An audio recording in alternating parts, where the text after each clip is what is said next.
Speaking out of Akron, Ohio, representing Team Popping the Boys, the headline god, Jeremy Lambert, and his co-host, speaking out of Atlanta, Georgia, representing more than one royal family, the king of indie viewing, Stephen Jensen.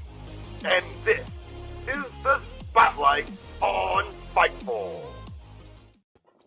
Welcome everyone to the Spotlight here on Fightful. It is Thursday, December 28th. I'm Jeremy Lambert. That's Stephen Jensen. Shout out, as always, to Big Dick MLJ for the intro. Jensen, we're coming off the holiday break, and both of us are under the weather. What is it about Christmas time and holiday time that everybody just gets sick? Yeah, I know. It's been a kind of a rough morning for me. I know you've been sick the last few days, but we're going to make it through this show. We will do it. So appreciate everyone who was joining us today. Appreciate you for doing the show today, Jeremy. So yeah, no, it's all good. Just I know like a lot of people at work are sick. A lot of people I've talked to recently are sick. Just it's just that time of the year. But yeah, it's all good. I'm good enough to talk about wrestling this morning.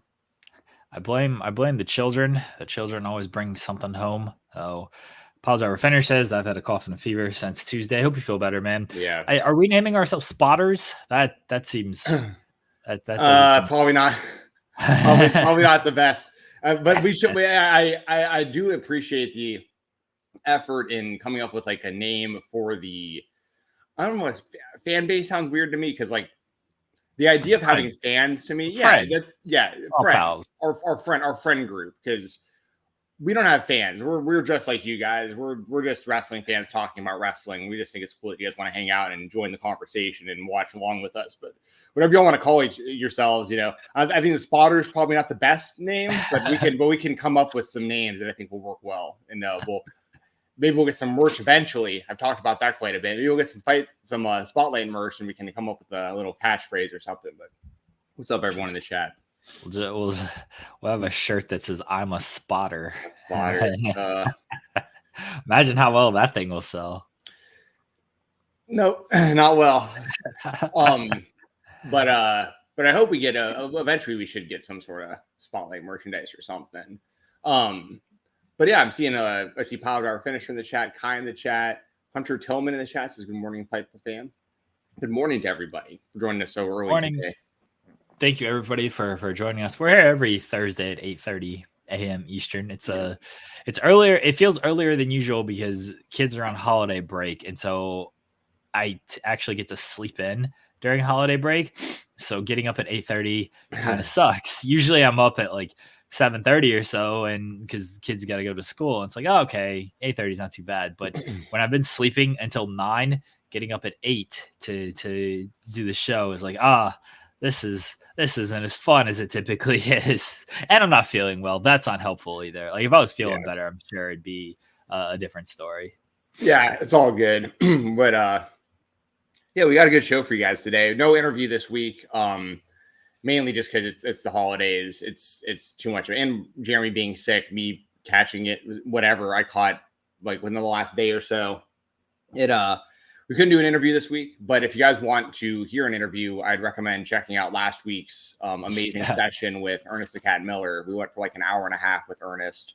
So if you missed that last week, I'd recommend checking that out this week in lieu of an interview for y'all. But we'll have someone for you guys next week. I've actually already talked to someone about coming on next week, and I haven't brought it up with you yet, but it's someone we've talked to before that wants to catch up that I think you're going to be interested in. So we'll have some interviews for you guys coming up, every week going forward. But this week we took the interview off, and we'll just do straight wrestling topic talk for y'all. So just go rewatch the cat interview. That's yes for everybody.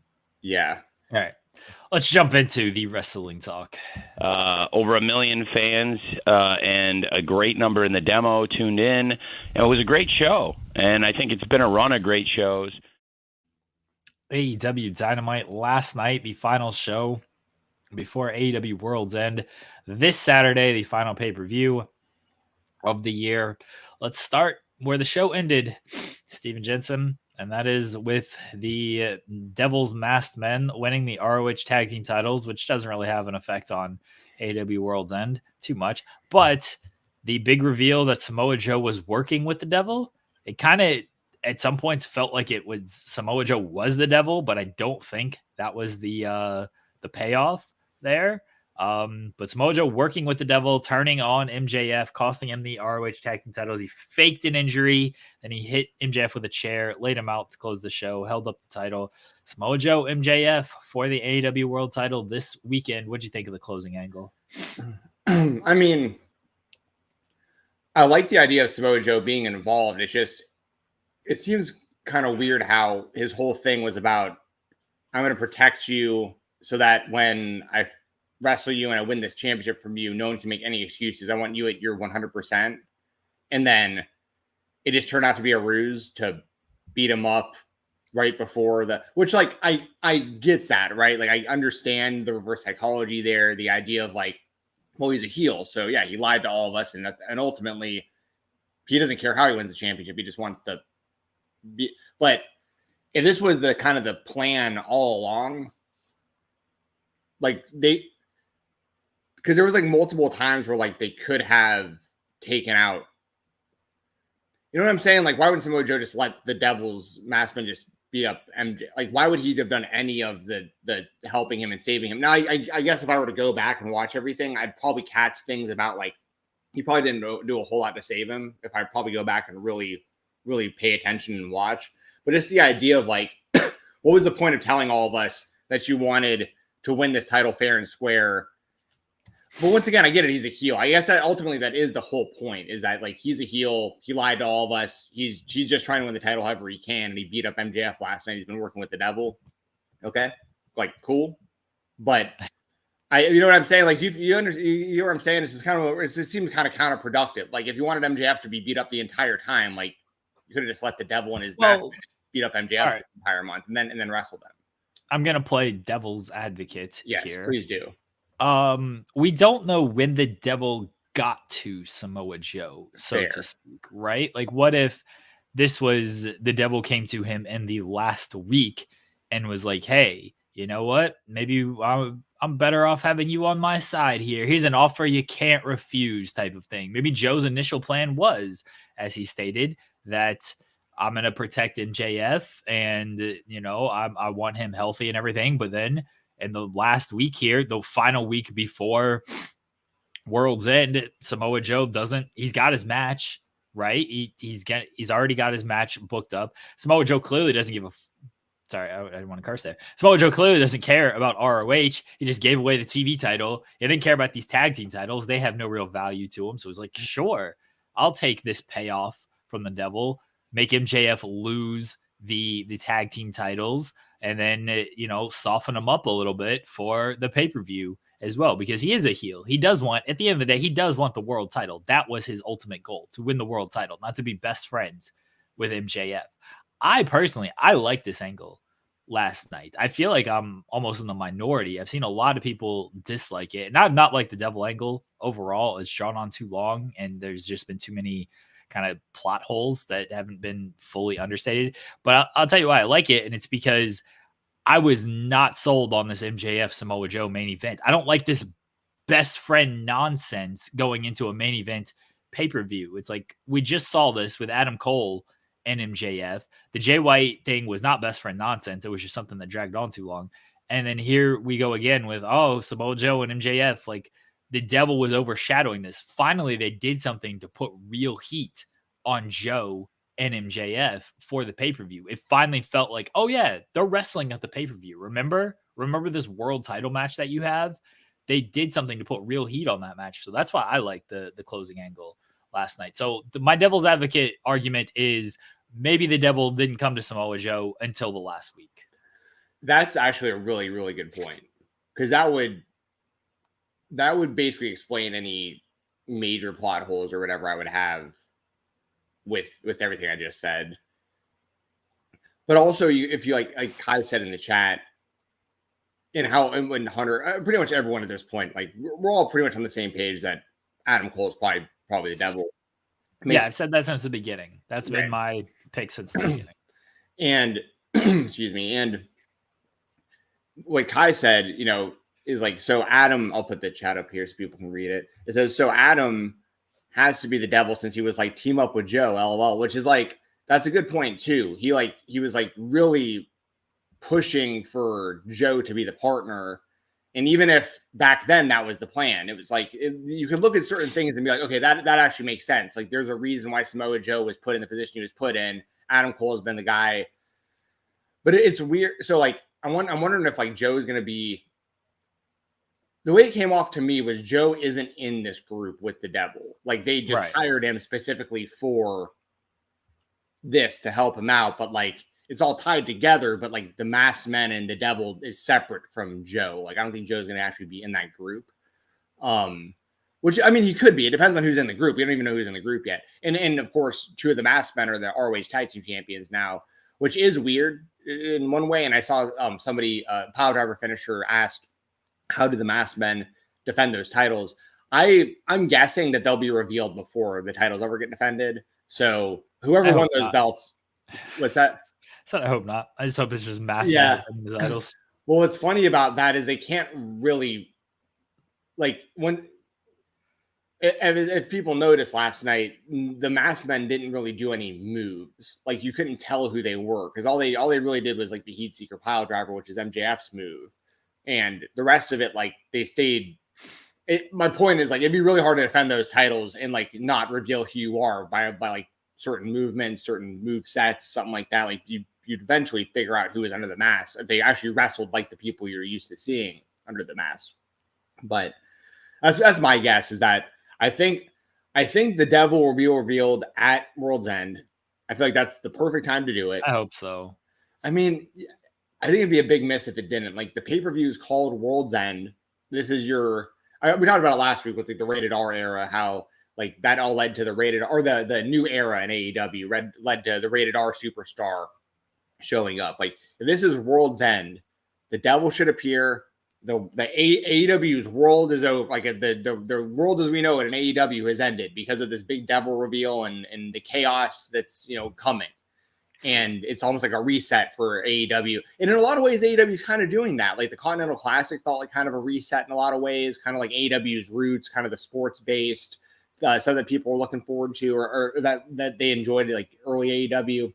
So this feels a lot like, but here's the problem potentially, right? If this is a dud, or this doesn't go over well, or this storyline like winds up, because the thing is, like, the devil gets revealed, and then what? And we don't know, because we don't know who's in the group and what the prerogative is, and everything. But like, it better be something good, because otherwise, like, you just wasted a lot of time on this major storyline that is a very WWE type story. That, like, you know what I'm saying? Like, they're hopefully there are really good plans for whatever happens after the devil reveal. I think we're all pretty focused at the moment about the reveal itself, because we should be. But what's even more important is, okay, once it's revealed, whoever it is, whether it's Adam Cole, Britt Baker, whoever, then what? Hopefully that's the real key, is like, then what? So, but I know Tony Khan and their group, they're at AEW, like they've planned for this. Obviously, they know that there needs to be a big payoff. Well, no, I have faith. I have way more faith in Tony Khan and their booking and stuff than most people do. I understand the criticisms of this also. Like, there's a lot of people online that I saw last night that are like, this seemed like a bad WWE angle, like to close the show like this and everything. But I like that Samoa Joe turned before the title match. Like, I don't dislike really all this stuff. It's just the whole masked men retribution type stuff. Like, it's just very WWE style booking. But the thing is, if you're mixing that in with the Continental Classic and all, like, I think you can have a good mix of both of these things. It's just, you can't get too goofy with the main event scene. And like, if I'm just speculating. We don't know. We don't know we don't know who the devil is. We don't know who the group is, and we don't know what they're going to do afterwards. So it's really hard for me to talk about it right now. But that's my real fear, honestly, is like, devil was revealed, everyone pops. It's like, oh, this is crazy. This is the group. Like, this is what we've been waiting for. And then, like, that doesn't deliver. That's the biggest fear for me. That's always been my, I don't know, argument, but point of like, okay, you do the reveal, cool. what's the follow-up? Because wrestling is always good, especially WWE, at like delivering like good moments. Like you can do a cool moment, and because you can build a moment out of just history, whether you plan to do it or you didn't plan to do it, but you can build that moment off of it. Okay, but you have that moment. What's the follow-up to the moment after that to keep the momentum going? Like they're going to do this reveal. I think it's Adam Cole. There's enough story to where the follow-up with Adam Cole should be good, because I think MJF is retaining on Saturday. I think it should be Samoa Joe, but I don't know what the story is if Samoa Joe does retain, unless Adam Cole is the devil, and then it's like, I cost you the title. But I would think Adam Cole would want the title for himself. That feels like the whole point of this. So unless Adam Cole's not the devil, unless it's Jack Perry, and then it's like, okay, well, I cost you the title, and now Samoa Joe is my heavy type of it. It feels like MJF's retaining.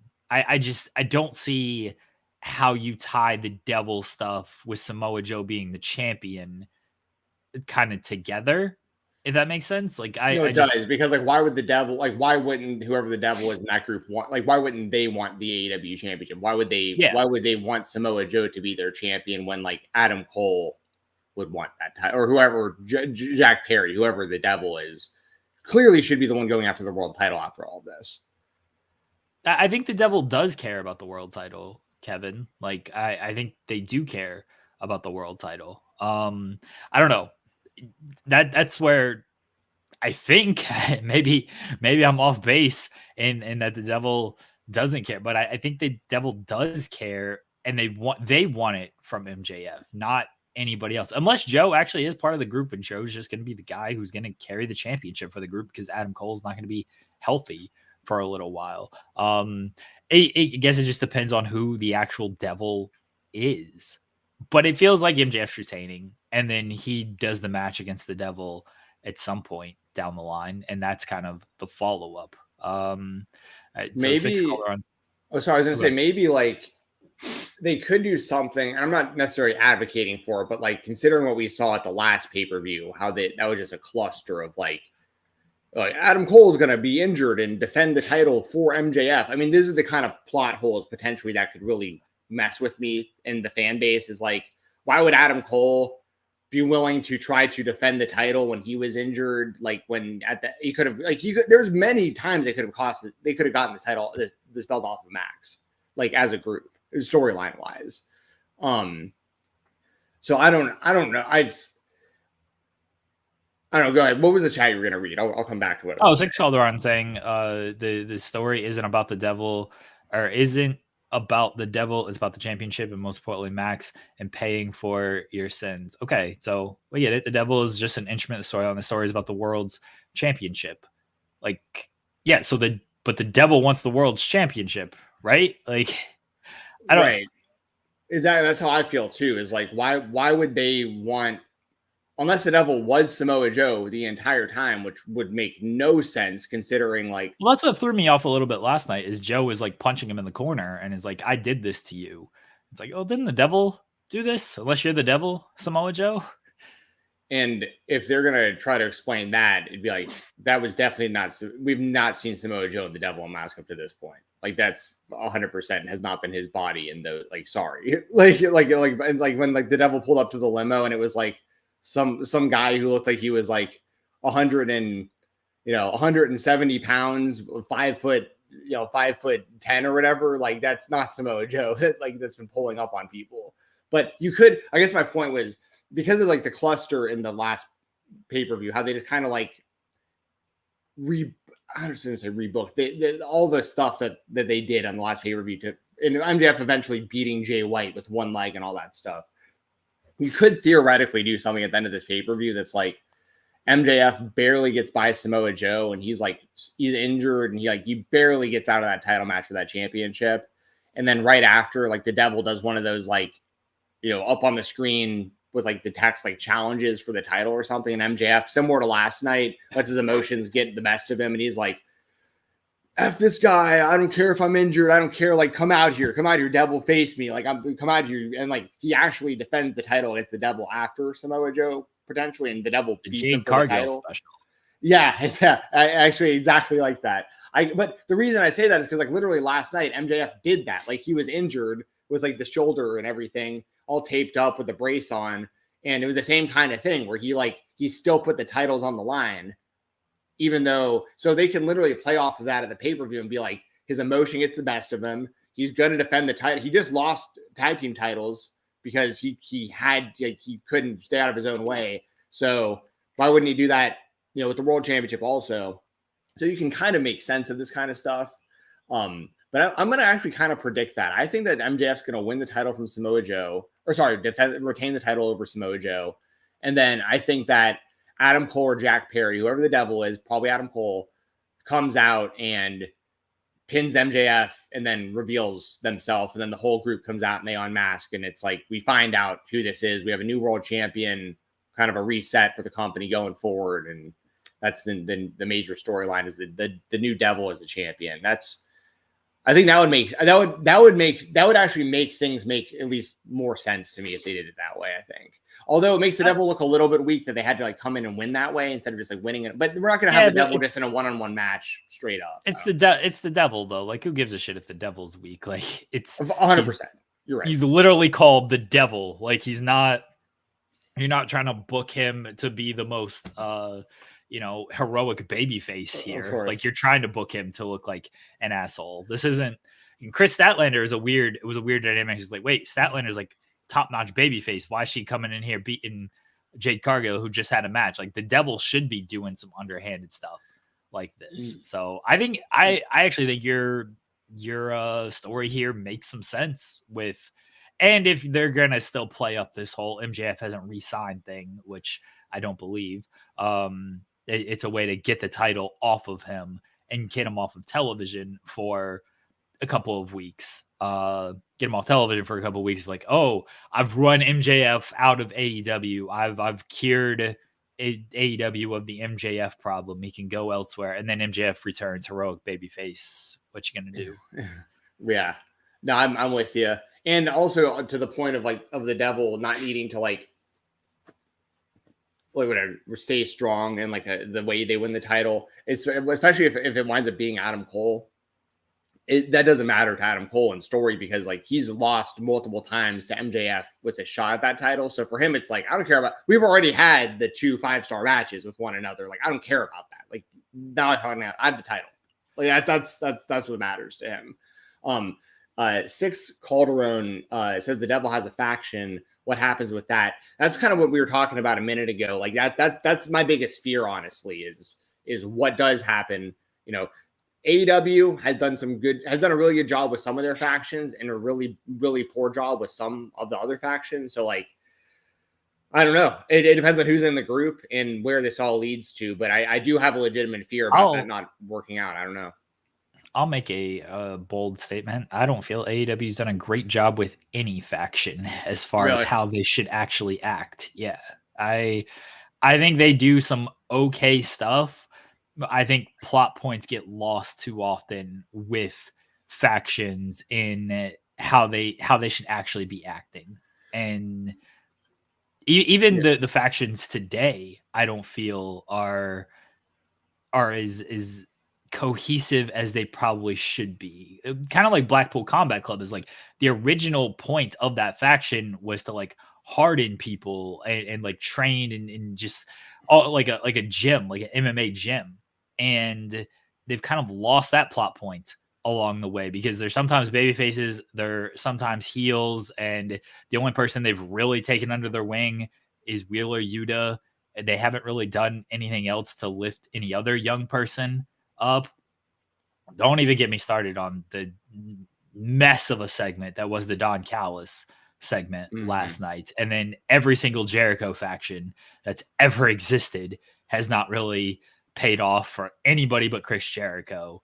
I don't think their large groups have done well overall. There's been good stuff. I don't want to make it seem like, oh, all the faction stuff has been bad, but they've missed the boat on some of how factions should be acting.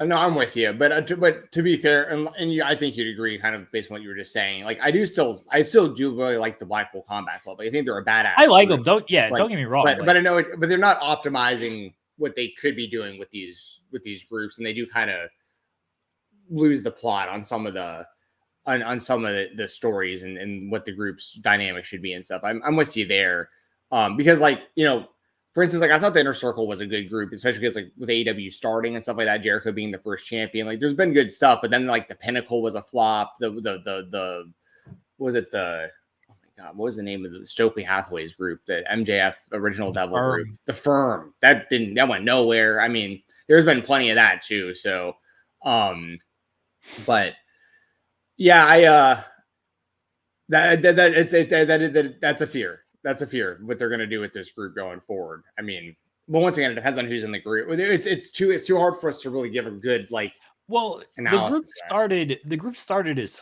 4. It was the Devil and 4 men, and the theory was if it's Adam Cole, let's say about Adam Cole, Roddy, Taven, Bennett, O'Reilly. That's a good group. Obviously, they got history and everything. Like that's an easy tie together. But then they've thrown in some randos the past few weeks, and maybe those are just not people part of the group. Maybe those are just like, we hired people under a mask to get beat up. What they can't do is water it. But then you got the bigger guy who definitely is not one of those 4. People are speculating it's Wardlow. You can't do too many people in this group, because I think that's where a lot of stuff gets lost, is the more people you add to a group, the more watered down it just becomes. I know the NWO joke is what it is. It's like, yeah, when it was those 3, when it was Hogan, Hall, Nash, great. They added X-Pac. Okay, that was fine. Big Show. All right, maybe. But then you start throwing in the B team guys, and it's like, all right, this group kind of sucks now. And that's what you can't do with these groups. I'm a believer of like, you got to have like 4 people, 5 max in a group. You start doing more than that, and then you start losing plots, because like at that point they should be running through everybody. They got 6 people strong. You need another group of 6 to like take out these guys. So you need 4 people, kind of 5 max. Yeah. And I'm not making a direct comparison here, but like this is where part of my fear lies, is so we see what this current Devil group looks like, and like you said, we've seen like a lot of people recently come out in these masks. It looks like a bigger group potentially, or at least that's how they're making it look at the moment. Like there's a bunch of people helping out with this. Remember when AEW first started and the Dark Order was their big group, and everyone was like, "This sucks." Like before the Dark Order became a comedy group, when they were just like trying to be heels and like this creepy group trying to people were like confused. They were like, "This sucks. What is this?" Like I thought when I turned into AEW, I was gonna get like indie wrestling in the mainstream. This is like some weird WWE storyline looking stuff. Like, what is this? And they pivoted, and when Brody Lee came in, they really changed things up, and it wound up working out well, and they're still a group to this day. But like that's my kind of fear too, is like whoever was booking the original Dark Order stuff, is that the same person responsible for what we're seeing right now? Because if you know what I mean, like I don't know. I have faith that like this is going to work out for AEW. I just can't in good faith. I can't sit here and believe that like Tony Khan and the team at AEW has dug their heels in this deep into a story for this long for it to flop. I'm just really hoping that because this isn't just a big story. This involves MJF, who's your key player for the next handful of years that you got him signed, or whatever his next deal is if he is signing or has re-signed with AEW. This involves Adam Cole potentially. This already involves Samoa Joe. This involves whoever else is under the mask. Like this could either positively or negatively affect like your entire main event scene. So this needs to work. Tommy Maynard says MJF is mid. The title needs to come off of him. His fun has devalued the main event scene. And unfortunately, they just botched Joe. They can refix Joe by just putting the title on him. Like the MJF's run, this latter half of this run, hadn't been great. I like the first him wrestling Bryan Danielson Iron Man match. Good stuff. Give me the Bryan Danielson matches all day long. The 4 Pillars stuff was they wanted to do it early so they could do it, but a couple of those guys clearly weren't ready for that spot. And then the alignment was all off where they tried to babyface Sammy, but Sammy again, they tried to babyface him. He's better as a heel. Nah, they're doing the same thing again here. The Adam Cole stuff was good, and then it caught fire. And I give them credit for actually running with Adam Cole and MJF as friends. But then the Cole injury happened. I'm sure that changed a lot of plans around, and they didn't pivot well off of the injury. And now the stuff that he's been doing, the Jay White angle was just, it wasn't great. And then this stuff, it's been about the devil. I mean, I know Six Calderon is saying like the devil's an instrument. It's about the world title. It's like, they're really playing the hell out of this instrument. It's about them. Like if the devil's the bass guitar, this bass guitar solo is going on for a long time here. The lead singer, which I guess is the world championship, the lead singer ain't singing right now. They're doing a bass guitar solo for a while. They're going on with this devil stuff. And I think MJF is good as can be the world champion. I do think this reign has been just a little long in the tooth, and at some point they lost the plot. Maybe it was, I don't know if it was the wrong call to turn him babyface. I don't know if they had a great plan once he became a babyface. I think it naturally happened, and then they were just kind of in it, if that makes sense. Like because I agree. I agree with Tommy's super chat. Like I see you sent another one, which we'll get to in a second, but I don't think that MJF is mid. I would disagree with that, but I don't like him as a baby face the same way I like him as a heel. It's a totally different dynamic. It is strange. Like when MJF won this championship, I've envisioned like a totally different type of title run for him outside of like some of the stuff we already mentioned that he did with like the pillars and stuff. I really think it was, like you said, he got over as a baby face. They probably thought it was going to be like a short-term thing, him and Adam Cole. And then Cole got hurt, and then they kind of like prolonged it or stretched it out a little bit. And then they realized, well, MJF is super over. People want to cheer him. Like, this is kind of the perfect opportunity to just roll with this. Now, that's why I was saying if MJF was the devil the entire time, that would have been great, in my opinion, because then he just stabbed everyone right in the back. And it's like, you idiots actually cheered for me this entire time. I've been telling you for years not to cheer me, not to like me, because I'm the devil. Like, and it's been me the whole time, you idiots. But after last night, it's not going to be MJF. So unless they're really convoluting this thing, because last night didn't feel like you can go to MJF as the devil, but unless they're just like, yeah, I paid Samoa Joe to take me out because I don't care about these ROH tag team titles. And yeah, you'd have to really talk yourself into circles for MJF to be the devil at this point. Yeah, I let a masked man hit me in the back of the head or the back of the shoulder or whatever with a lead pipe, and then pile drive me, and then hit me with the chair, and then Samoa Joe tagged me with the chair. That would be that would be dumber than the Bully Ray Aces and Eights angle where like he got beat up by them for months and wound up being their leader. So yeah, you got to take your licks. Sometimes you throw people off. Okay.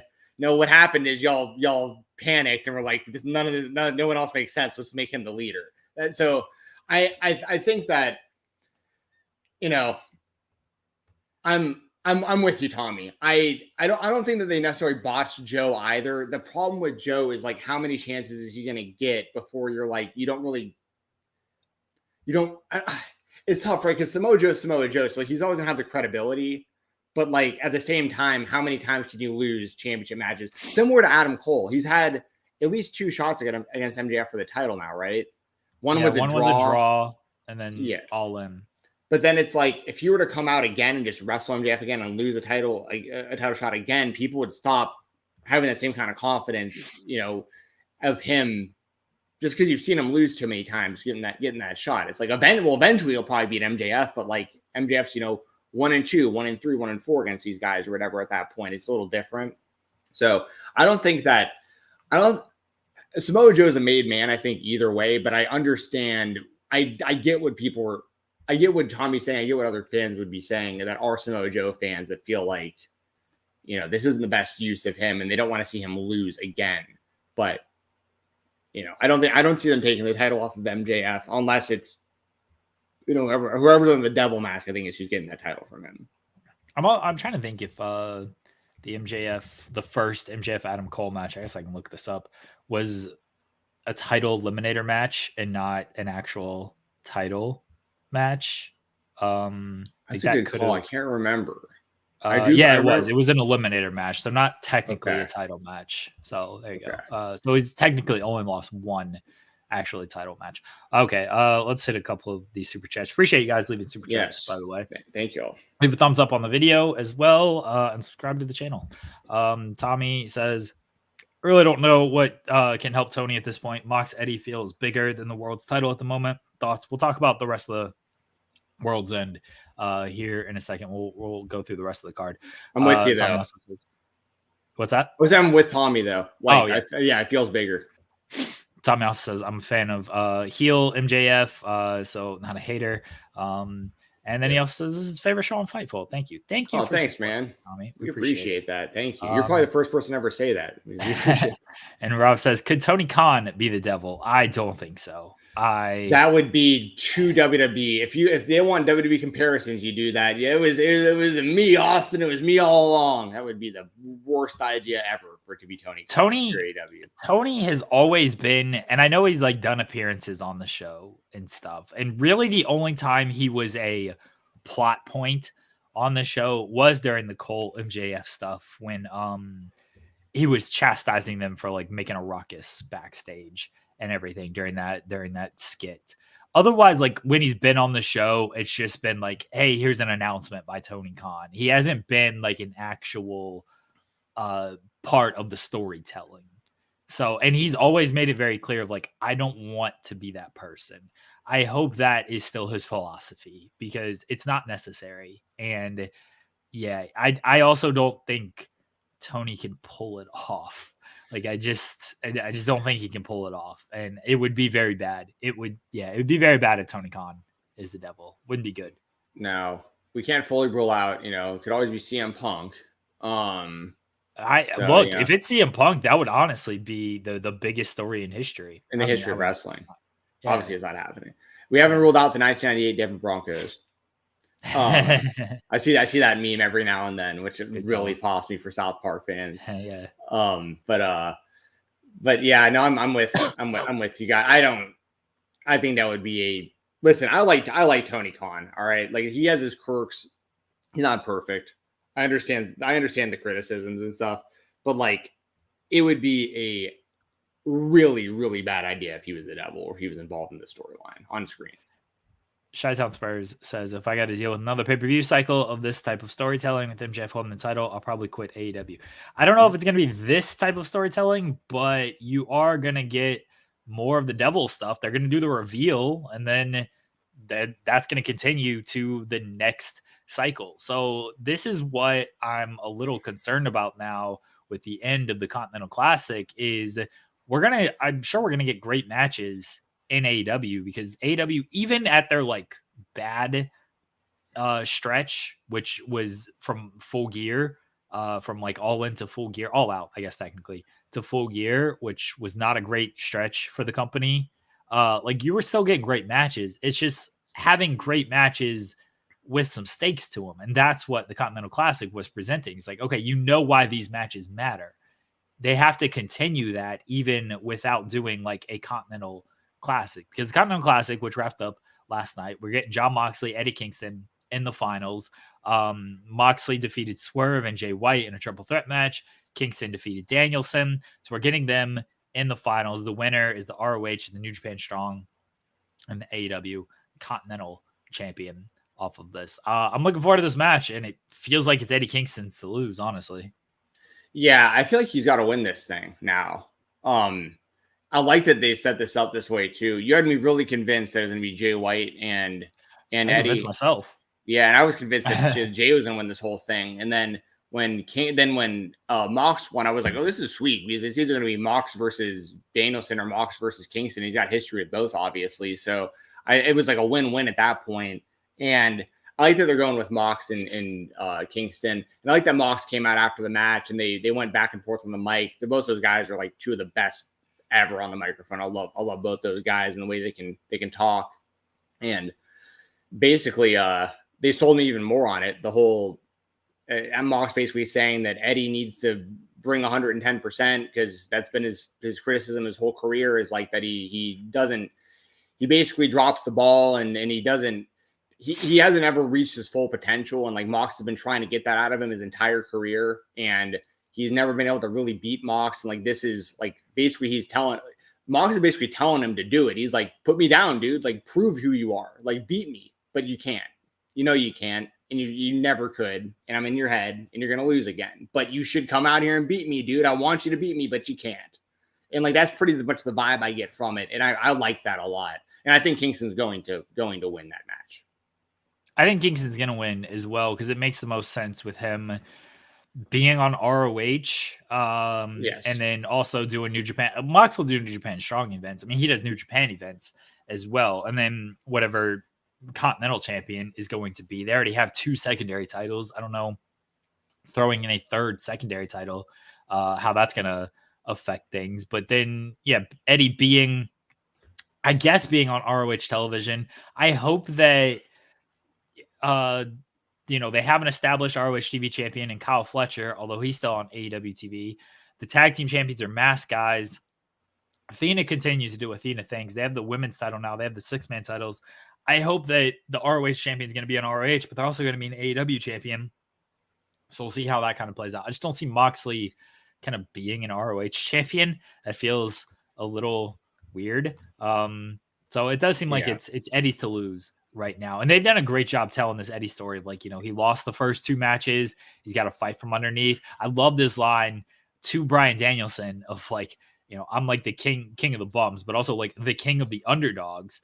And then like you're telling Bryan Danielson, who's like whole gimmick, the whole WrestleMania 30 story was the biggest underdog in the world. And here's Eddie Kingston being like, yeah, dog, I'm a bigger underdog than you are. And it's like, man, it's true too. It's like Danielson rules because he is such an underdog, but like he's so good and so cocky.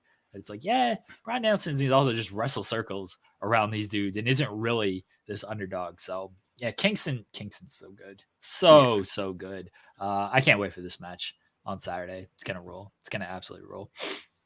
Yeah, I'm looking forward to it too. Danielson isn't really an underdog in AEW. Like his presentation in AEW and WWE is so different. Like in AEW, he's like the veteran who beats he's just like the best wrestler of all time. In WWE, he's kind of that, but he is always presented as an underdog in the WWE. Like I like how he's such a badass in AEW, especially because of the respect he has for like from that whole locker room. Like they all view Danielson as the greatest of all time. Like so he's treated that way, which I think is awesome.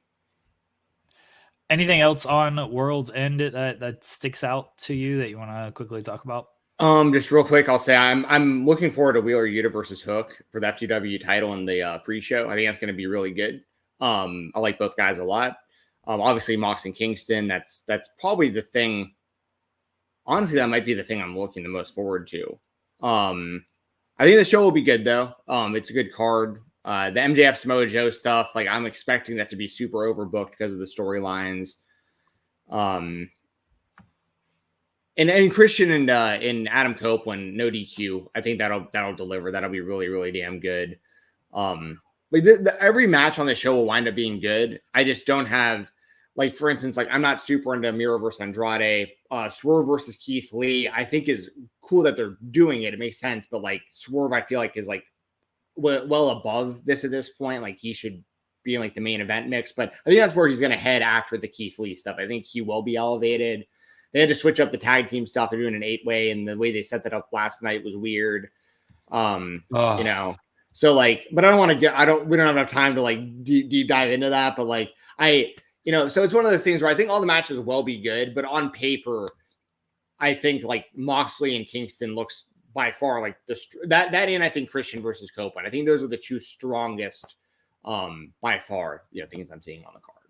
I have low expectations for Christian versus Copeland because I've been fooled by old Adam Edge too often when it comes to these spots. I love Christian, but I think they're going to do a lot of kind of storytelling stuff. And I mean, Sting and Darby are on this show. I guess they're just done with Christian now. They're just like, sure, Nick Wayne turned. We have nothing to do with this man anymore. Copeland doesn't have any friends. So I don't know where that's fully going. I don't really want Copeland to win. I think Christian's been too good as the champion to like take the title off of. And then you got 3 baby faces as your secondary champions because Orange Cassidy babyface, Moxley, Kingston, you could babyface both of them. And then Copeland would be a babyface. That's why it feels like Christian should probably retain here. I think Christian's going to retain on this show, and then they'll have a third match at like Revolution or something, and it'll be like a TLC match or a ladder match or something like that. It'll be like their match, and Edge will win there. Is my guess. I'm just an Edge hater. I'm a Copeland hater. Sorry. I know you are. Listen, I love what Christian's doing. Yeah, y'all know I'm a long time. It's weird to say a long time because Nick Wayne's only 18 years old still or whatever. But like I'm a long time Nick Wayne fan. So I love seeing what the spot that they're in. Some super chats here. Tommy says lined up Wardlow, Swerve, and then Cole as the devil. That's a long time to keep this thing limping along. They've got to do something bold. I don't think they're going that long for the devil reveal. I think you got to do it on Saturday. If you don't do it on Saturday, if you stretch this out even further, you're just burning things out even more. Like I think for the most part, fans are already burned out on this and are like, okay, let's just go ahead and end this thing. And if you're trying to go past this weekend, you risk turning off fans even more. And he says, not Russo bold, but something that shakes things up. Just make it logical. You don't need to do. That was the problem with Russo is it was illogical nonsense of a swerve for the sake of a swerve. Like people like logic in wrestling, even if it's predictable. It's like, oh, okay, at least it made sense on that. Deuces Road says, live by the sword, die by the sword, let your big stars cook until they start burning the food. We went through the same thing with Roman tribal combat. And then Will Chisholm says, I think people forget Vince being the high power is bad. It made no sense as a kid. I heard it might be Jake the Snake. I don't think people forgot that. I think everyone realized it was bad. It made no sense. That was the criticism of it. As a kid, like you're kind of like invested into it because Vince and Austin was such a hot feud. But like everybody looking back is like, oh yeah, that sucked. Yeah. And that's also, everyone was there, like in the hindsight, all that speculation and rumors about how it was going to be Christopher Daniels. And that would have made even less sense to the fan base back then because no one would have known who that was. So, but yeah, I know the McMahon reveal was terrible. You want to talk about Scotty 2 Hotty wrestling? Yeah, I'll bring that up real quick. So last night during the show, I was like, yeah, screw the topic being the World's End prediction. Scotty 2 Hotty wrestled on Dynamite's pre-show. So yeah, for those of you who missed it, Scotty 2 Hotty, Scott Taylor, who's an AEW agent, he came out and he wrestled a match he was with the Guns he was with Billy Gunn and the Acclaimed. Oh, the Acclaimed, yeah. Against the Guns, Menard and Hager, I think is what it was. Hager, yeah. And he came out to the original Too Cool music, which is awesome. And I'm talking about like the OG song, the boop, boop, boop, boop, like that one, not the turn it up. Like that one's annoying. The original Too Cool music, right today, that great song. So, and I saw that AEW, apparently they got the rights to that music whenever they got the rights to the Hardys music, and they also got like the Hollies theme song too, like all like the generic. Yeah, like, it's all free, whatever. Yeah. Because you hear it in commercials. Yeah, for sure. I used to always hear the hardcore, the Holly music used to always be in commercials. But I've heard all of it. I remember every now and then you hear like the Hardys music and something else. Like, what the hell? But anyway, I just wanted to point that out for people who didn't know. Scotty 2 Hotty came out. He got a big pop. I saw fan recordings of it. And he did the worm. Yeah, that's awesome. Yeah. And he's been popping up on the indies a little bit.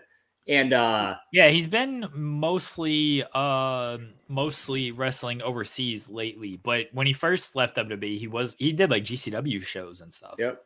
So and he's in great shape still. So I would definitely be down to see more Scotty 2 Hotty on AEW. You know, I don't need to see him like the AEW World Champion or anything like that, but I think he fits in well for, like, for instance, if he was on the pre-show or some sort of battle royal or some sort of multi-man match or something, like, he's going to get a pop on that entrance and for the worm every time. So, shout out to Scotty 2 Hotty. I did not expect to see that when I looked at Twitter yesterday. So I don't think anybody did. That was he's been there as a producer for a while, like for the better half of the year. He's been there as a producer. So it's not like he hasn't been around AEW. They just decided, and they do this. They had the other Pat Buck. Pat Buck will do some dark matches. He was doing some ROH matches every now and then. Jimmy Jacobs did an ROH match. So like those guys who were producers, Jerry Lynn didn't wrestle, but he came out on television. Those guys who were producers, they get him in the ring if they can. Yeah, when the last AEW thing that I'll bring up, I know A-Shock has brought it up a few times. Action Andretti crushing that water bottle was very impressive. I will give a shout out to Action Andretti for that's going to be his new gimmick for sure. We're going to start seeing him doing that every time you see him. So get used to that being the Action Andretti thing. Yeah, people want me to do that on In the Weeds, which I don't know if I'm going to be able to pull off. That's a tough one. I couldn't do that. Yeah, it was tough. I'll probably spill it all over myself. I don't know. We'll see. All right, let's move on to WWE Spotlight. I need to finish the story. In the WWE, the story never finishes. CM Punk wrestled his first match in almost a decade at a house show against Dominic Mysterio at Madison Square Garden. He has not wrestled since the Royal Rumble 2014.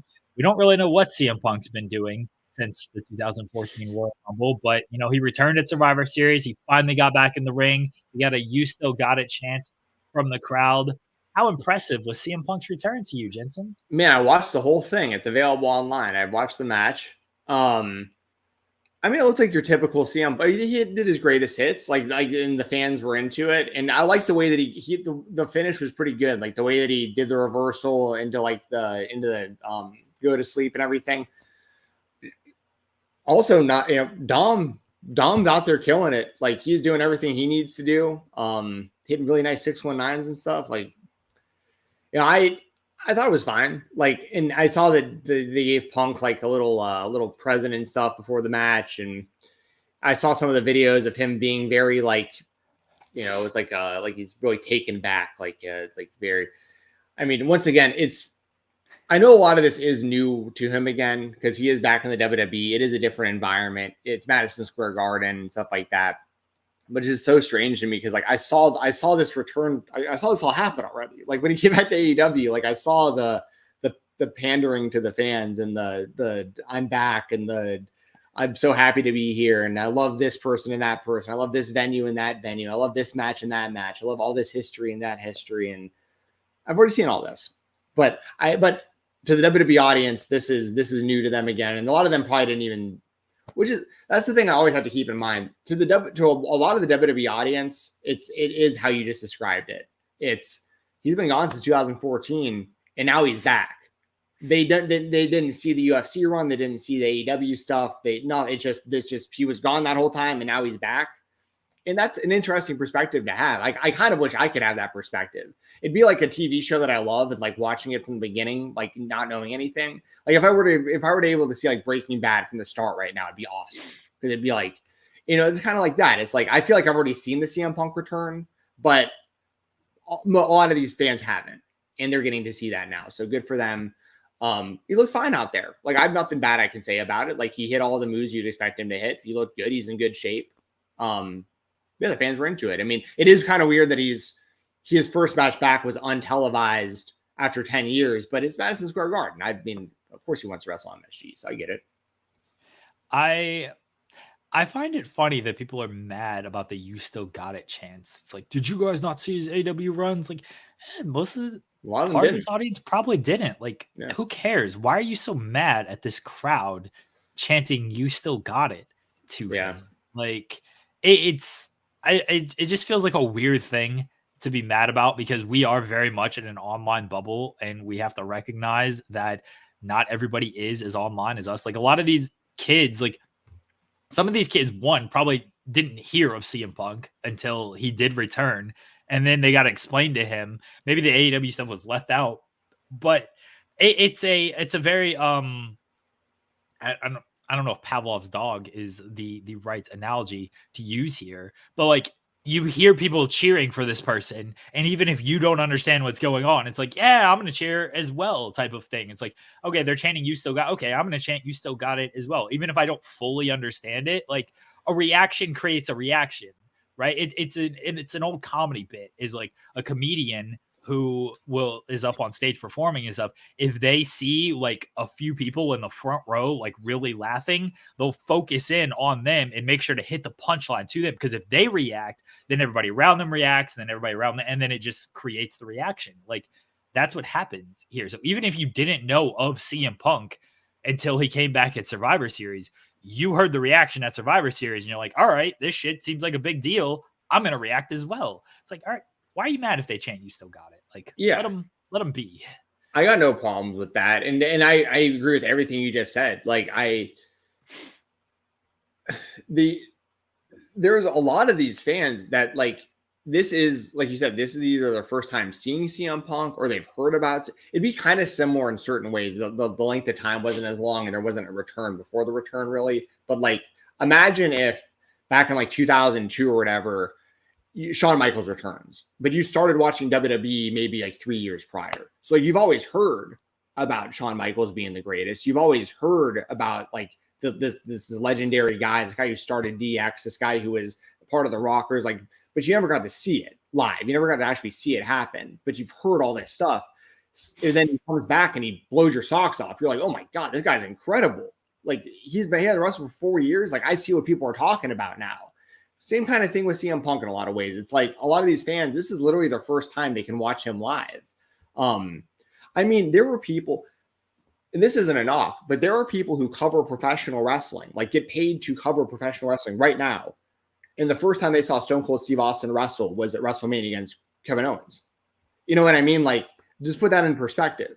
So like, so how many people have never seen over the last 9 years or whatever? How many new fans? How many people are under the age of 9 that are WWE fans? A lot. A lot of people weren't even alive when he left. So like, yeah, it's totally new to a lot of people. And that's why I don't knock I have my own personal perspective on this stuff, but like, I'm not going to sit here and knock a little kid absolutely loving this, or even an adult who's a huge WWE fan for loving this stuff. More power to him, you know, and I hope it works out. I really do. Like they're investing a lot into the CM Punk return. He's making a lot of money on their merchandise. He's selling out of crowds. Like he's doing what CM Punk does in the short term. Like he will always deliver this to anywhere he goes, even in the UFC. Like worst fighter of all time. I'll stand by that. But he sold pay-per-views. Even though he wasn't a good fighter, he sold enough pay-per-view that they could justify paying him $500,000 every time he fought. And it was a good investment still for the UFC. And so I will always recognize the star power and the draw ability of CM Punk. When he came into AEW, in the short term, they did spike pretty big. My fear is more the long term, you know, him in that mix. But in the short term right now, I think people should be excited. And if you want to chant, "You still got it," because this is the first time you've seen CM Punk wrestle ever or in a long time, I got no problem with that. Will says it's the same when a couple of fans doing the what chant, or when fans turn on Cody and AEW and then everybody turns because they thought it's fun. And people just like to go with the reaction that is going. I mean, Cody will say himself he was trying to do something that clearly did not fully catch on in the way that he had, I guess, planned on it to catch on. But Punk's back. He still got it. First match in almost a decade. He's never done anything else in the last decade. So it's good to see him back. I know we moved on, but we got a big super chat here from Andy. Very disappointed with the World's End build. TV hasn't enhanced anything other than Eddie and Mox. Miro, Andrade, and MJF Joe were actively hurt. Swerve and Lee feels thrown together. The characters have moved on. I'm with you on Swerve and Lee. Like, I don't like that they telegraphed that Swerve basically wasn't winning that tournament either because of the Keith Lee stuff. Like, I thought they maybe should have held off on trying to even do that. Hopefully it's a one-off. Swerve wins. He moves on. I don't know what you do with Keith Lee after that. But I'm definitely with you on that. But at least we're getting a conclusion. It's a year late, but hey, we're getting there. The other WWE spotlight, WWE's working with All Japan. Charlie Dempsey going to All Japan to challenge for the Triple Crown title in about a week, January 3rd. So is he wrestling Nakajima? Is that who he's? He's wrestling the winner of Nakajima and I forget Nakajima's opponent coming up. It's in a couple days too. I'll tell you here in a second as I look it up. I'm very out of the loop on All Japan, but I know Nakajima is the current champ. Miyahara. It's Nakajima and Miyahara. That match is on December 31st, and the winner of that will face Dempsey on January 3rd. Cool. Hey, well, I think that the idea of a partnership here is awesome.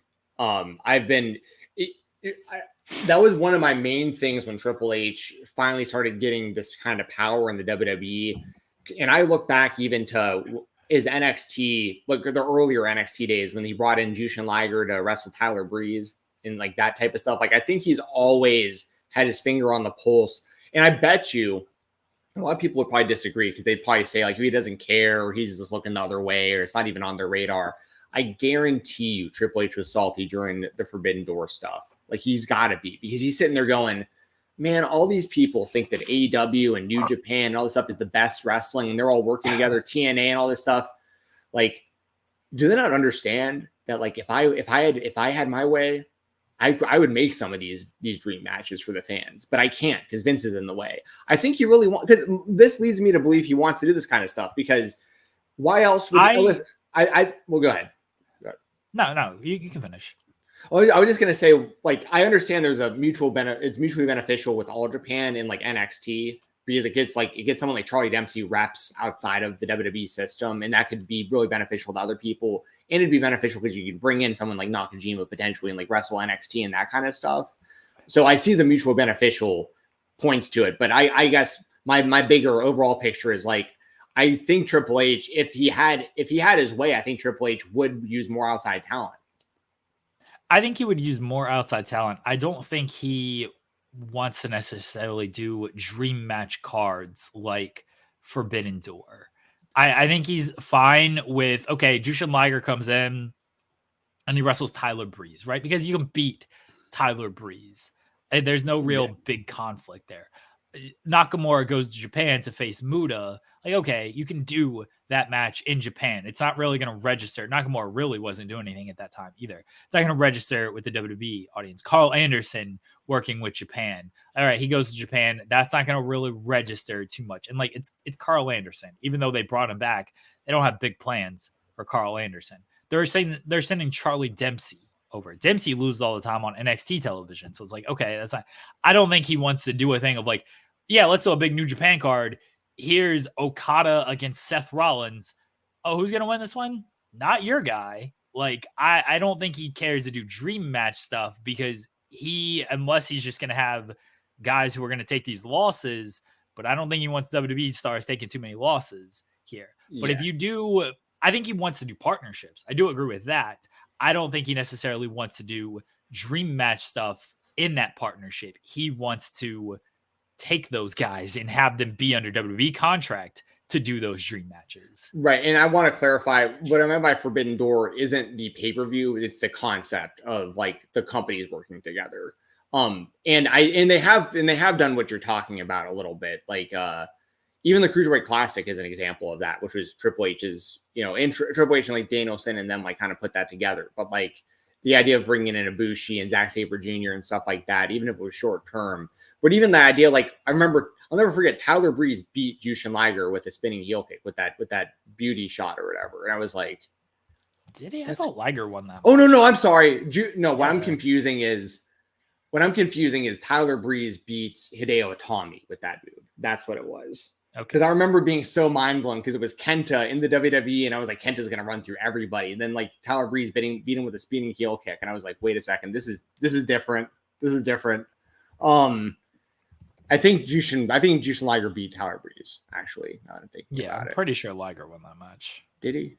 We got to double check though. My point is though that he brought Triple H is cool with doing the partnerships. I like that All Japan is doing a partnership, and I'm a big fan of Charlie Dempsey. I've watched a lot of him on NXT Level Up. Actually, I like his group with Gulak and stuff. So I think Triple H likes to do this kind of stuff. Clearly, he's done it for years, but yeah, I don't think he wants to do full on partnerships. And I don't know if he wants to, because like if they bring in All Japan talent over, how is the audience going to react to that person? I think is like a Rumble spot, like it's a cool thing because they used to do that back in the day. They'd have CMLL talent, AAA talent, All Japan talent, like New Japan talent, like they'd have them to fill out those Rumbles. Now they got enough people on the roster where you don't need those outside people to come in. But it's good. It doesn't hurt WWE at all. That's the thing is like WWE is so up here that like sending a guy like Charlie Dempsey to All Japan, even if he loses, doesn't like nobody's gonna be like, oh, WWE sucks. Like the online fan base who cares of like if they think Charlie Dempsey's this loser because he lost in All Japan, like whatever. Like the WWE audience, it's not even gonna register with them. I think it's good for the wrestlers because a guy like Charlie Dempsey can go to Japan and get that world experience, which can only benefit him in the long run. Yes, and just for what it's worth, Jushin Liger did defeat Tyler Breeze. I did. Yeah, I thought so. I looked that up, but I could have sworn that they did a match on one of those. It doesn't matter. It doesn't matter. You're basically you're echoing my points as well though. Like I'm with you as far as like Dempsey. There's no downside to doing this. It'd be different though if they were doing like Okada versus Seth Rollins and stuff. Those are like real decisions that need to get made. But I like that they're open to the idea of the partnership with All Japan. I think that's really cool because I think I don't think it'll be just All Japan. I think that they'll continue to do stuff with more companies if they're able to. So we get NXT Japan, and then none of these Japanese companies exist anymore. One company that will always exist, thanks to the new president, though. Our product is what it is. We're going straight up the middle. President Ace, President Hiroshi Tanahashi. Big changes in New Japan as Hiroshi Tanahashi is named the president, and he's still going to be active. He's wrestling Zack Sabre Jr. in a week for the New Japan television title at Wrestle Kingdom. What'd you think when they made this announcement like late Friday night, I think is when it happened?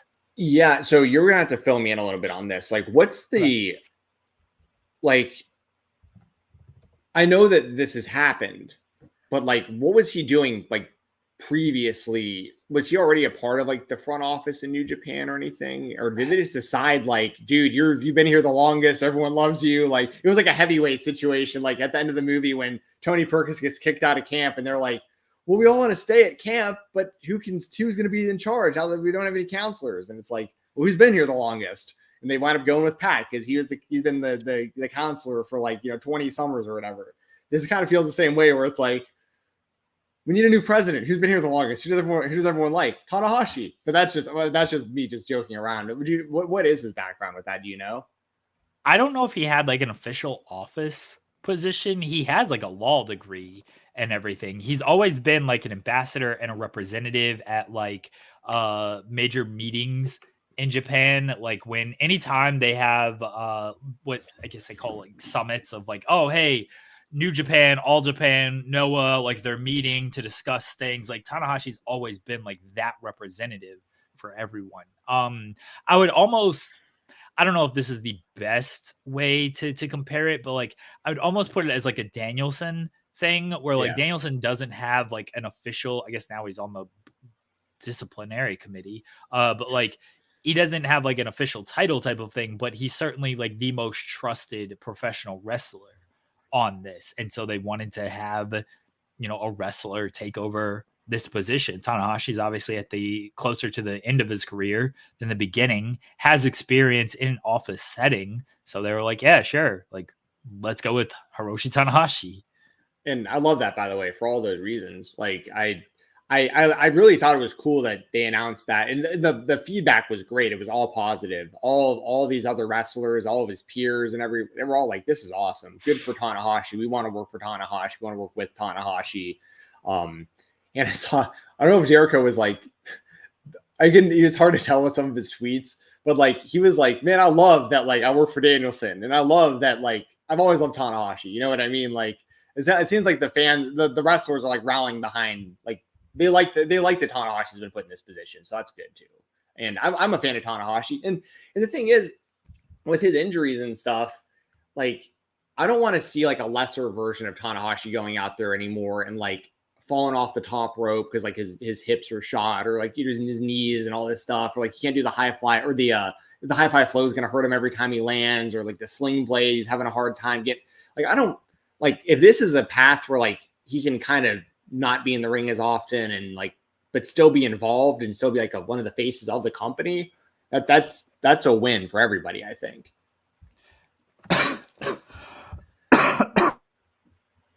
As Jeremy gets his sickness out a little bit here. We're all so sick this time of year. Everybody. It's okay. It's okay. Yeah, I think that Tanahashi, it's a good thing. It got good feedback from everybody online, as long as it doesn't blend it into like, all right, well, I'm going over, I'm the president. Tanahashi's always been like willing to lose anyway, so I don't think this is going to change anything. Now it becomes a thing of like, how qualified is he? And this is something he's gonna have to just kind of learn on the job experience type of thing. And two, like, he's gonna have to really prove that he is qualified for this position. Not to use an AEW comparison, but to use an AEW comparison, you got titles being passed out to people, and it's like, okay, well, what do they really do in this position as, you know, as an EVP, as director of this, as whatever this person does? It's like, what are they actually doing? Like, what is Tanahashi actually going to do as president? You know, I read his comments from the press conference. He says he wants to continue to work with other promotions. He wants to get more sponsorships. He wants to, you know, bring New Japan more to the US, bring like a bigger foothold in the US, things like that. Like, he has goals and stuff. It's like, okay, well, now you got to actually like do this stuff. I hope it's not just like, things are kind of down for us right now. We're losing Ospreay. Okada might be a free agent, and who knows what happens there. AEW's taken a lot of kind of like shine and everything. Like, Sonata hasn't fully lit the world on fire as our champion. The pandemic really hurt them, and like they're still recovering from that. They're still recovering. So I hope it's not like, let's do a good faith Hiroshi Tanahashi, go ace, he's our new president, to gain the interest of the fan base again, with no real plan, and Tanahashi not really being the most qualified person to be able to do this. And I just hope they don't use him as a scapegoat, similar to Baron Corbin when he was like the general manager on Raw, and like the whole McMahon family came out in the ring and was like, all right, everyone, we know that this product has not been what you've wanted for a long time. We have not been listening to y'all. It's all this guy's fault. It's all Baron Corbin's fault. He's been the general manager of this show. Blame him. We'll do our best going forward. Hopefully that doesn't happen with Tanahashi, where it's like, well, we lost another guy. Well, Tanahashi's in charge. Ever since Tanahashi left, we lost this guy. Like, I'm obviously being facetious and joking around about that, but like, I just hope that this is all. I hope that isn't the case. Like, you know, I hope that what I'm assuming is Tanahashi being in that position is to avoid what I just said. It's like, oh, maybe if someone's on the fence about if they want to stay or they want to go, now Tanahashi's in charge, and it's like, oh, well, I love Tanahashi. He's gonna do right by me. I'm gonna stay here. I think that's really more of like the vibe they're going with. I think so too. And again, hopefully Tanahashi's qualified to actually do stuff beyond just like a public figurehead in professional wrestling, of like, hey, Tanahashi's here, you want to stay, right? If you're the president, like, you actually got to like do stuff. Like, you can't just be, if you're just the face, the ace, the face ace, but you're not doing anything behind the scenes and things are still running the same behind the scenes, I don't think that's a great look either, because then wrestlers are like, wait a second, what are you actually doing? This person's still in charge, running things. Like, you don't actually have authority. You're just kind of like here to make good for the fans. So he's actually got to do stuff, and we'll see. It's not going to be something that happens like overnight of Tanahashi just going to fix everything. But I mean, Tanahashi is he's a legend, and I hope it works out for New Japan, because they have taken some hits over the years thanks to the pandemic and some questionable booking decisions. So Oh, Andy saying hopefully Tanahashi sent some young lions to TNA next year. They sent Yumura to TNA. He's back in New Japan now. But yeah, Will Chisholm saying I think the NXT talent working in Japan can only help them also working new style. Yeah, that was one thing I mentioned is like I think it's beneficial for the talent to be able to go to New Japan or Japan, all Japan in this case, to go to Japan to work the talent, to go to Europe, to go to Mexico and work different styles and learn different styles and be in a different environment. The other spotlight, you saw the Iron Claw, Stephen Jensen. What did you think? Yeah, I did. So I went and I saw it on an opening day. I thought it's the type of movie, if I wasn't a wrestling fan, I would have never seen this because it is very depressing. But it is a really good story. I thought it was really well shot. Like the actors were really good and stuff like that for the most part. I know like the Ric Flair thing has gone pretty viral. And I think that he was by far the worst casted. Like there was a guy who played Harley Race that was like spot on. I thought the guy who played Fritz Von Erich was spot on. Like, I mean, like even Zac Efron and stuff, like it's kind of hard to like suspend my belief because like I've seen these guys. Like I remember seeing Zac Efron when he was like the High School Musical looking kid and stuff. And like to see him, it just kind of jarring because like, the body transformations in some of these guys. But I think that like once you get into the movie, like they do a really good job of like portraying the brothers. There's definitely some like factual inaccuracies in the movie. For instance, like they never mentioned Chris Von Erich once in the movie. They combine Chris and Mike into one character and just call him Mike. But I've heard from the director since then that the reason they did that, they were like, there are some factual inaccuracies in the movie that were done because it is still a movie for entertainment purpose. And like, if you watch this movie, you'll understand like most of the movie is depressing, but like the second half especially is like there's nothing good that happens to this family. Like whole second half of the movie, it's just bad thing after bad thing after bad thing, just tragedy. And the director was like, we couldn't have made a movie where like we get to the point of like where this movie finishes and you're already like depressed, and then another brother commits suicide. Like they just couldn't. They're like, people wouldn't want to see this movie. Like, it should just be too much. And that really speaks to the tragedy of that family because the real story of that family is so tragic that you don't even want to make an accurate movie about it because like it'd be too depressing for people to want to see, That said though, man, like I did think that it was a good movie though. Like it's just one of those things where like you got to go into it. I'll put it this way. I said this on the Weekender also. If you want like a more accurate description and like picture painted of like the Von Erich family and how big they were in the world of wrestling and all this stuff and the tragedies of each specific brother, I'd recommend the Dark Side of the Ring episode over this movie if you want like the facts and like that. But if you want like it's a really good movie. It's really well shot. The soundtrack is great. It's like all like, 70s, 80s music and stuff like that. And there were some really cool things in the movie that I really did enjoy.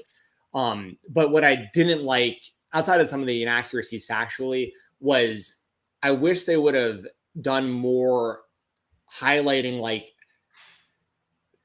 they basically take like a 3-minute like montage to a Rush song.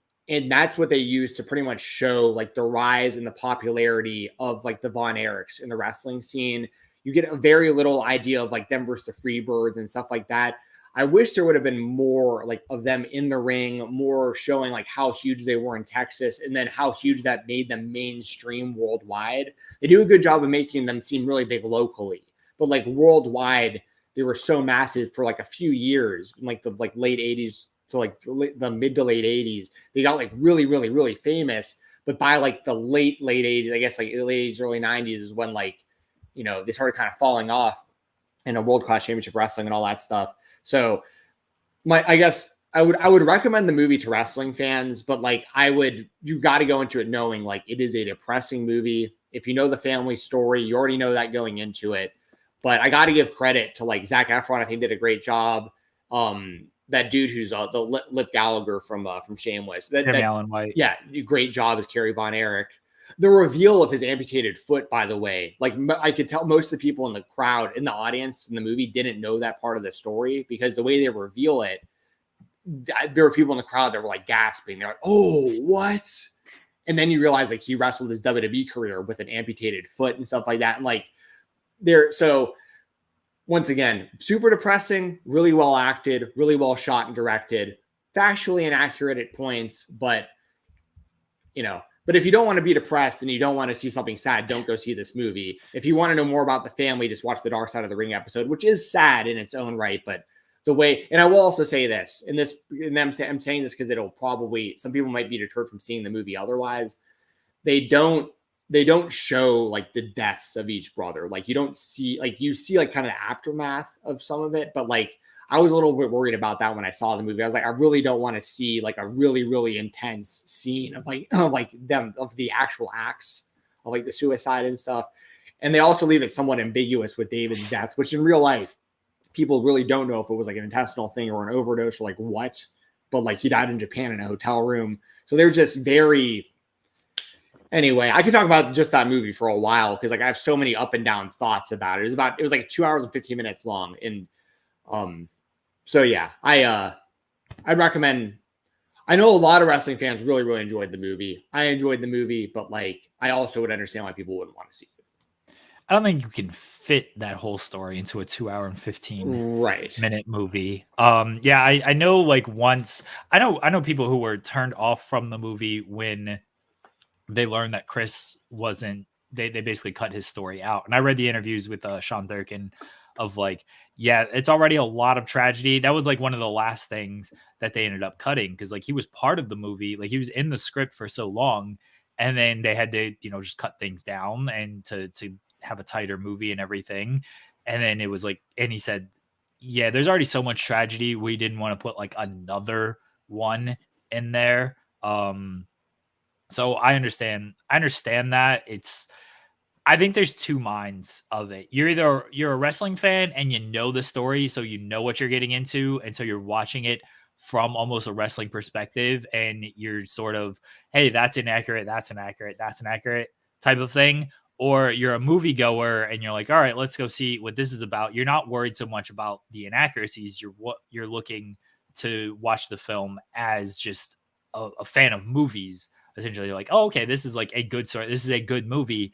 And then maybe you go and read more about it and you learn that it's even more screwed up than this movie even portrays. Like there's even a bigger story than this movie even portrays. So it's a tough balance when you're doing this type of thing.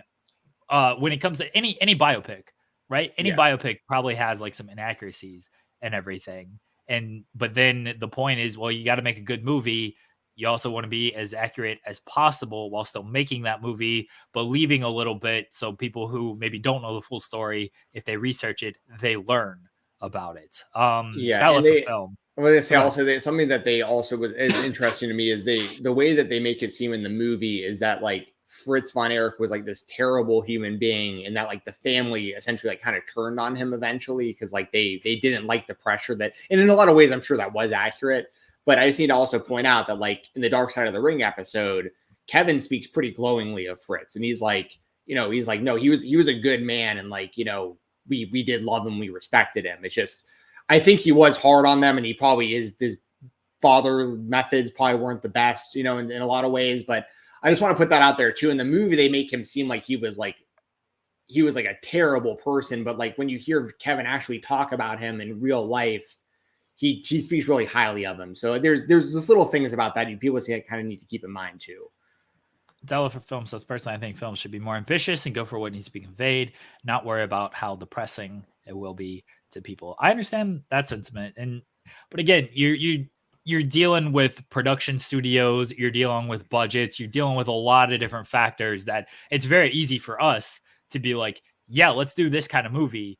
And then you get told by a studio figurehead of like, nope, we got to cut all of that. Nope, you don't have room for all of that. Nope, you only have 2 hours to make this movie. Sorry, Lance Von Erich, MJF, we got to cut you.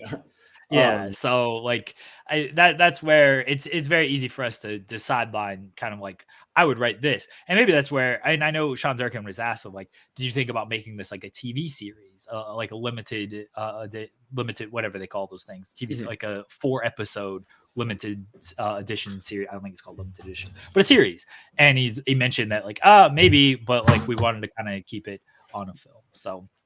There's a lot of factors that go into it. I've not seen it yet. I probably will not see it in theaters. I'm not a big theater goer unless it's with the kids, and I'm not taking the kids to this. So once it comes out on streaming and stuff, I'll probably watch it at some point with the wife. But otherwise, yeah, I will not see it until then. Understandable. Let's move on to the indie spotlight and wrap things up here. I'm going to give a big motherfucking shout out.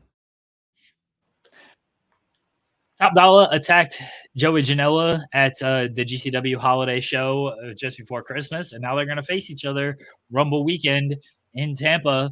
Jensen, I know you wanted to talk about this. So Top Dolla and Joey Janela. Yes, I'm clocking into work right now, by the way, on my my laptop for my shoot job. Yes, I wasn't expecting to see Top Dolla there. I like that he's joined GCW, or at least doing something with GCW. He was already announced for the Tampa show, Jensen. Keep up. Oh, was he? I didn't know that he was already. Yeah, he was announced for the Tampa show before he attacked Janela. Oh, okay. Well, I did not see that before. Wow, king of the Indies, and just didn't. I don't live on Twitter as much as people probably think I do. But I mean, I watched the GCW holiday special. So when Top Dolla came out and he attacked Joey Janela, I saw it then.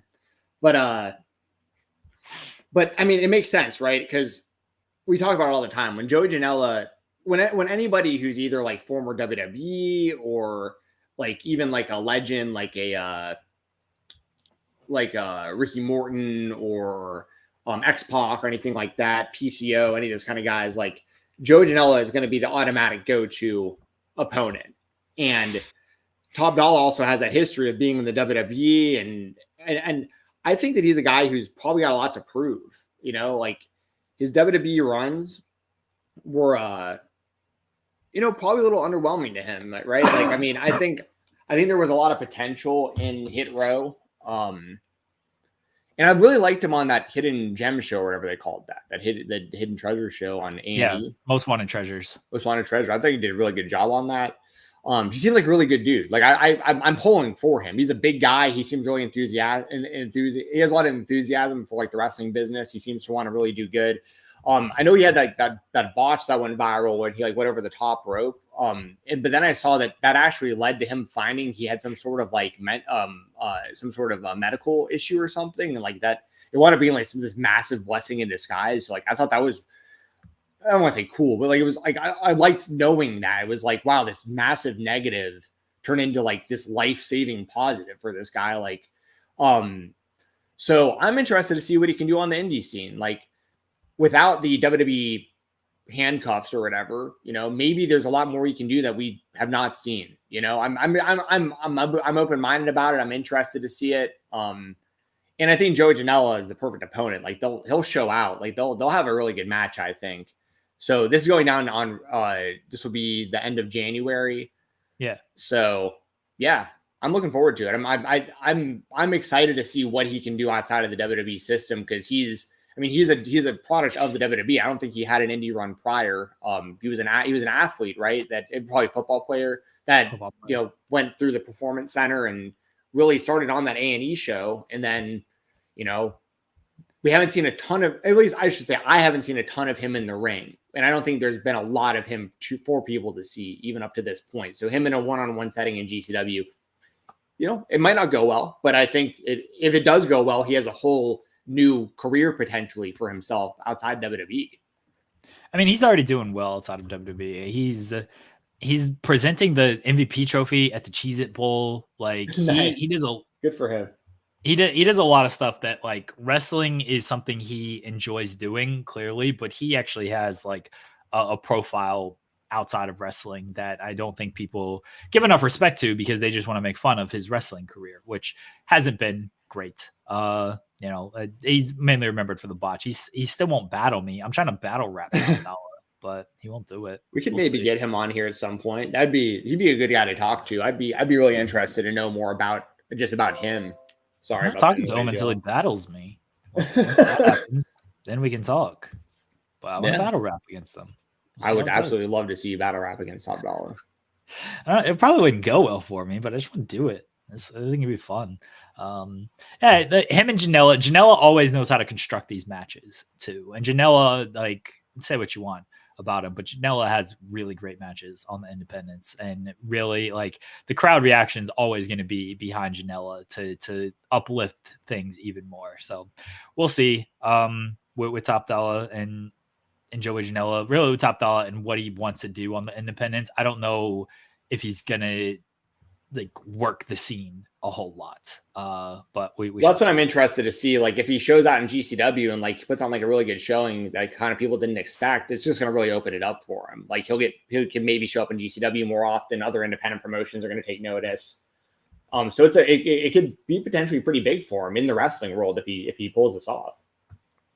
All right, Jensen, let's wrap up. We don't have an interview this week. I was under the weather. My voice barely held up through this show. I don't think it was much worse earlier in the week. So you guys can, it's a holiday as well. So no interview this week. We'll get back on track in the new year, the final episode of the year here for us at the Spotlights.